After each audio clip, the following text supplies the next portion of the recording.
In the last 2 years, I've begun noticing something concerning. Companies making critical mistakes that not only fail their CRM implementations, but actually harm their businesses in a profound ways. Often you hear that CRM is a magical program that will help your business bring in new clients and make your life brighter and happier. But today, I want to talk about something different. The mistakes in CRM implementation and administrative use that I've seen literally destroy companies from the inside. These mistakes cause good professionals, your top performers, to leave. They cause companies to lose strategic direction and, importantly, lose customers. Within a short period, maybe 3 to 5 years, these mistakes can actually threaten a company's existence in extreme cases. But more commonly, they lead to a difficult and challenging business environment that undermines the success of the company. Welcome to my channel. I'm Jeff Tiley, a CRM consultant who's passionate about business automation, digitalization, and everything in between. Make sure to subscribe so you don't miss my upcoming videos, and hit that like button if you find value in what I'm sharing today. Let's dive in. The first company destroyer is what I bluntly call bullshit policies. Rules and procedures that make absolutely no sense but are enforced anyway. I've seen companies implement policies that have zero practical value. For example, one client rejected a perfectly good software solution citing security concerns because the product's data handling didn't meet their standards. But when I started talking to their sales team, I discovered that nearly all salespeople kept client contacts in their personal phone books anyway. The policy was completely disconnected from the reality. Oh, but before we continue, let me thank sponsor of today's video, my company Monthly. At Monthly, we help our clients implement CRM the right way. If you need a helping hand or just a pair of understanding ears, you know the game. Link in the description below. Another classic example of bullshit policies is a company I worked with spent enormous amounts of money developing an internal email marketing tool using Microsoft Power Apps. This custom solution couldn't reliably send emails. Sometimes it just wouldn't send emails at the scheduled time and couldn't track opens and required special administrative rights just to upload contact lists and was incredibly user unfriendly. Meanwhile, services like MailChimp, SendGrid, and GetResponse, for example, could have done all this perfectly for maybe $50 to $100 per month. Let's say they spent around $20,000 on development, and that's being conservative. That's equivalent of over 16 years of subscription to a professional service that would work better out of the box. The stated reason: we want to bring all our software under one umbrella. But when you look at the actual value and functionality, this makes no practical sense. It's a policy for policy's sake. I've seen companies launch internal promotional campaigns for tools that fundamentally don't work as advertised. What happens then? Employees' trust collapses. Your team starts questioning every decision, even the good one. Your high performance, the people who drive your business forward, start heading for exits. When you see these nonsensical policies, please, I beg you, speak up. Don't be afraid to question them respectfully, but directly. If you are too afraid to do this in your organization, I sympathize, but that's a sign of deeper problems. Companies need an environment where people can challenge ideas that don't make sense. The second devastating mistake is poorly designed KPIs.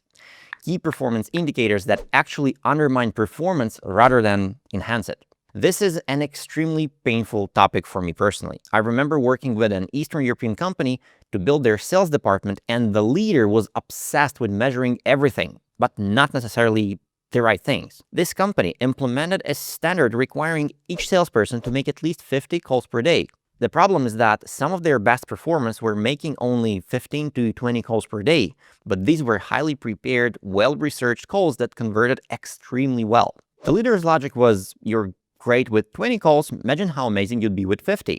This completely missed the point. These people had a different, more effective approach. They prepared thoroughly for each call and achieved excellent results despite making fewer calls. Eventually, several good salespeople left. The company retained people who made a lot of calls with low effectiveness, and their overall results suffered. Unfortunately, the leadership never recognized this connection. There's nothing wrong with tracking business parameters to understand your status and maintain transparency. But problems arise when you try to measure everyone with the same yardstick, ignoring individual approaches and strengths. KPIs should never be viewed in isolation from context. When measuring sales performance, you must consider the marketing context too. Some salespeople excel when they have a steady flow of leads, but struggle to find prospects independently.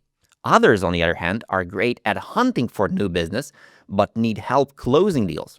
These rare golden talents are incredibly valuable. It's very difficult to establish meaningful KPIs for such diverse talents. Should you measure lead generation or close deals? What if there were fewer leads in a given period? That's why I'm moderately against KPIs. I believe in tracking metrics, but they should demonstrate businesses' health rather than serve as absolute performance standard. For example, if customer support tickets are going unanswered, that's a clear indicator of a problem worth investigating. Just don't make these numbers the ultimate measure of success or tie compensation directly to them without understanding the bigger picture. That's a recipe for destroying motivation and driving away talent. The third mistake involves something that even excellent leaders make, often due to inexperience with digital transformation: automating what should remain manual while leaving manual what should be automated. Here's a real example.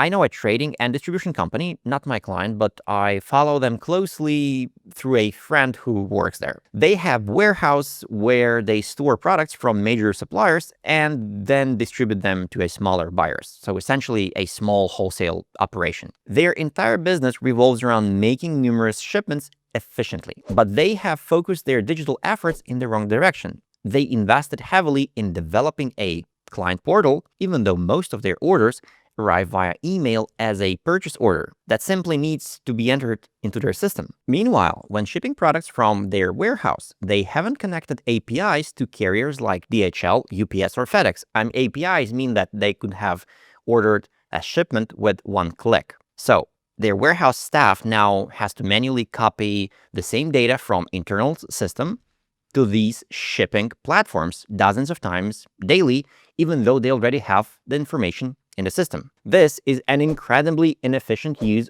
of resources, especially considering they are in Western Europe, where labor costs are very high.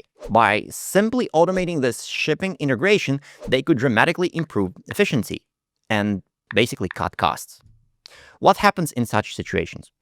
Company resources are used inefficiently, and while the business might still grow, employees lose faith in management. They're not stupid. They see massive investments in digital portal that generate few orders, while they struggle with repetitive manual tasks that could easily be automated. When considering automation, focus on processes that are performed most frequently, that cost you most money, and that are the simplest to automate.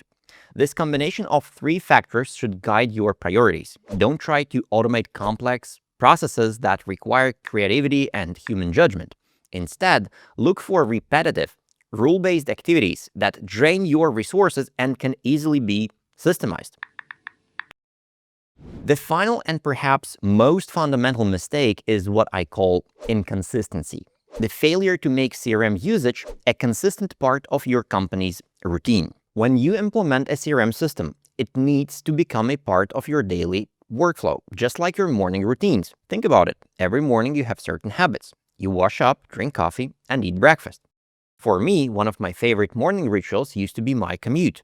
I would take a drive to the office, even when working from home during COVID. I've loved driving since my school days. It was something I did even back in college. This morning drive ritual helped me prepare mentally for the day, and when COVID hit and I started working exclusively from home, losing this routine actually impacted my productivity. I had to find other ways to get into the work mindset.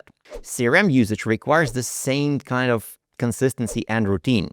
Without it, information gaps develop throughout your organization. The most important aspect of implementing a CRM is maintaining consistent usage, day in and day out. This means gently but firmly requiring everyone to keep their CRM records updated. I see that some information is missing from your deals this week. Is there something I can help with? Maybe we can look at this together. It's about being polite but persistent and ensuring everyone follows the established process. For people who consistently refuse to use the system properly, you may eventually need to part ways with them. The goal isn't to make everyone work identically. That's not what I'm saying.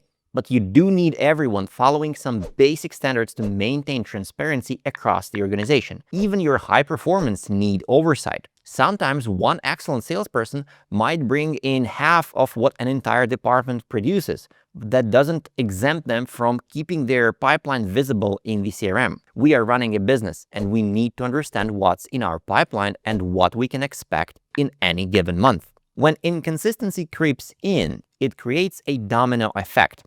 Problem in one area quickly spread to others. This cascading failure can undermine your entire operations if not addressed quickly and decisively.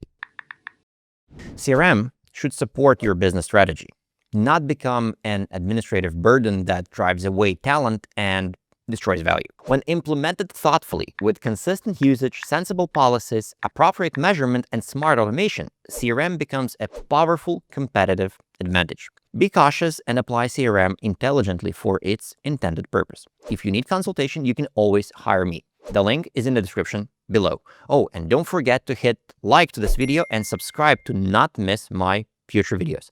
Thanks for watching. Peace.